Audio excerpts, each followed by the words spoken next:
Shalom Bapak Ibu Saudara yang dikasih Tuhan. Kita berjumpa lagi dalam perenungan intim dengan Allah.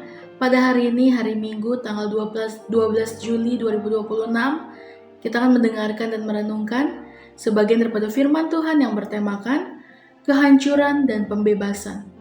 Sebelum kita membaca dan merenungkan firman pada hari ini, mari sama-sama kita berdoa terlebih dahulu. Bapa yang baik, terima kasih Tuhan untuk hari ini. Sebentar kami akan mendengarkan dan merenungkan sebagian daripada firman-Mu. Kami mau membuka hati dan pikiran kami untuk menerima lawatan-Mu melalui perenungan pada hari ini ya Bapa. Biarlah firman-Mu menjadi rema bagi setiap kami. Terima kasih Tuhan Yesus. Haleluya. Amin. Pada perenungan hari ini yang berfokus dalam Mazmur pasal yang ke-7. Lalu pembacaan Alkitab 1 tahun kita terdapat di dalam Obadya pasal yang ke-1, dilanjut kepada Kisah Para Rasul pasal 8 ayat 1 sampai 25. Saya harap Bapak Ibu Saudara-saudari menyempatkan waktu untuk membaca beberapa ayat tersebut. Pada perenungan hari ini ayat emasnya yang terambil dalam Ester pasal 3 ayat 5 sampai 6. Saya akan membacakannya demikian firman Tuhan. Ketika Haman melihat bahwa Mordekai tidak berlutut dan sujud kepadanya, maka sangat panaslah hati Haman. Tetapi ia menganggap dirinya terlalu hina untuk membunuhnya hanya Mordekai saja, karena orang telah memberitahukan kepadanya bangsa Mordekai itu.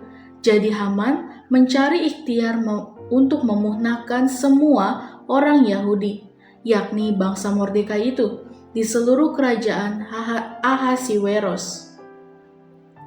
Dalam kehidupan ini, tidak jarang orang percaya mengalami ketidakadilan.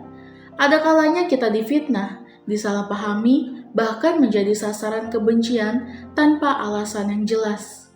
Situasi seperti ini dapat membuat hati dipenuhi rasa takut dan putus asa.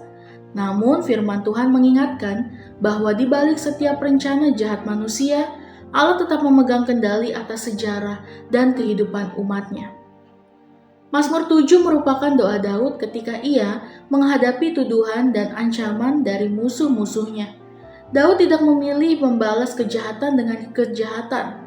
Sebaliknya, ia membawa seluruh pergumulannya kepada Tuhan, Hakim yang adil. Daud percaya bahwa Allah melihat segala sesuatu dengan sempurna dan tidak pernah salah dalam memberikan keputusan. Karena itu, ia menyerahkan pembelaannya kepada Tuhan. Di bagian akhir Mazmur ini terdapat sebuah prinsip yang sangat indah. Daud menyatakan bahwa orang fasik akan jatuh ke dalam lubang yang mereka gali sendiri. Kejahatan yang mereka rancang justru akan kembali menimpa diri mereka sendiri.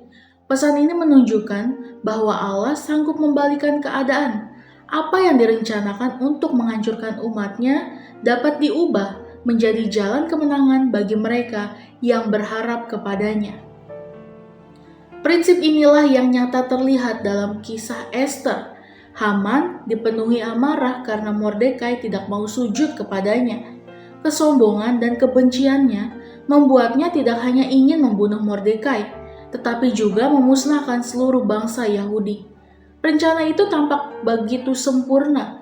Haman memiliki jabatan, pengaruh, bahkan berhasil memperoleh persetujuan raja untuk mengeluarkan surat pemusnahan terhadap bangsa Yahudi. Secara manusia tidak ada lagi harapan.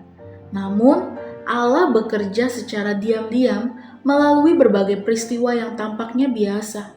Allah memakai keberanian Ester untuk menghadap raja, memakai kesetiaan Mordekai yang pernah menyelamatkan nyawa raja. Bahkan, memakai malam ketika raja tidak dapat tertidur sehingga kitab sejarah kerajaan dibacakan. Semua rangkaian peristiwa itu bukanlah kebetulan, melainkan pemeliharaan Allah yang sempurna. Puncaknya terjadi ketika tiang gantung yang dipersiapkan Haman untuk Mordekai justru menjadi tempat kematian Haman sendiri. Kita dapat membacanya dalam Ester pasal 7 ayat 9 sampai 10. Apa yang dirancang sebagai alat kehancuran berubah menjadi alat pembebasan. Bangsa Yahudi yang semula berada di ambang kemusnahan akhirnya memperoleh kemenangan dan keselamatan karena Allah membalikan keadaan. Hal ini mengajarkan kepada kita bahwa Allah sanggup mengubah setiap keadaan yang paling gelap menjadi kesempatan untuk menyatakan kemuliaan-Nya. Mungkin hari ini kita sedang menghadapi tekanan, penolakan, atau perlakuan yang tidak adil. Bisa jadi ada orang yang berusaha menjatuhkan kita atau keadaan yang tampaknya mustahil untuk diubah. Jangan terburu-buru kehilangan pengharapan. Allah tetap bekerja, bahkan ketika kita tidak melihatnya. Ia mengetahui setiap air mata, setiap pergumulan, dan setiap ketidakadilan yang kita alami. Tugas kita bukanlah membalas kejahatan dengan kemarahan, melainkan tetap hidup benar di hadapan Tuhan seperti Mordekai dan tetap percaya kepada pemeliharaannya seperti Esther. Pada waktunya, Allah sanggup membalikan keadaan dengan cara yang tidak pernah kita bayangkan. Ia tetap menjadi hakim yang adil dan penolong yang setia bagi setiap anak-anaknya. Karena itu, marilah kita belajar memandang salib Kristus sebagai bukti terbesar bahwa tidak ada rencana manusia ataupun kuasa kegelapan yang mampu mengagalkan kehendak Allah.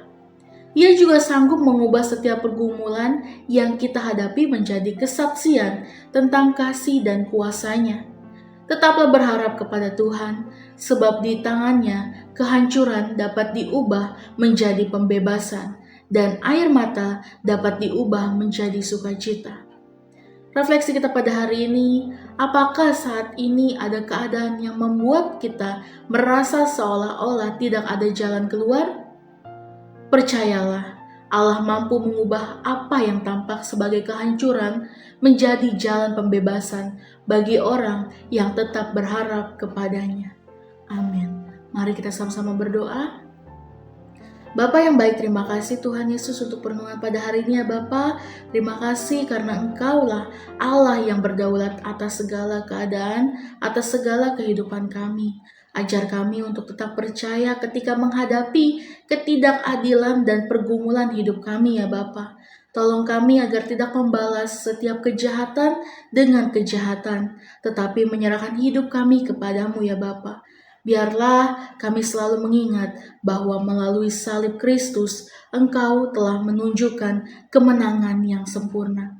Terima kasih ya Bapa untuk perenungan pada hari ini. Biarlah firman-Mu selalu menjadi rema bagi setiap kami. Firman-Mu menjadi terang bagi setiap kami. Terima kasih ya Bapa, biar kehendak-Mu yang jadi bagi setiap kami. Dalam nama Tuhan Yesus. Haleluya. Amin. Salam sejahtera bagi kita semua. Shalom.